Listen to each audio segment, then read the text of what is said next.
Hello guys, good morning. Welcome back to my channel. It's me, Franklin Ibanez. Kakauwi ko lang. Galing naglakad-lakad kami ng alaga ko, aso.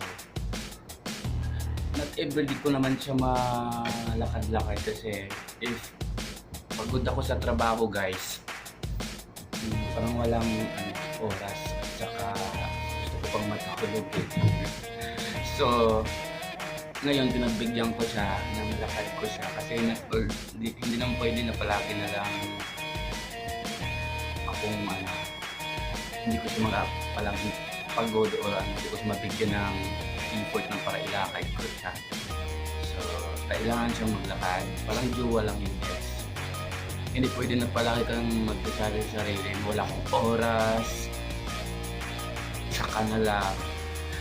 Kailangan mas nabigyan din ng pansin. Para masaya sila. Happy siya ngayon.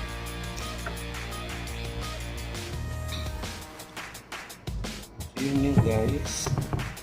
Yun yung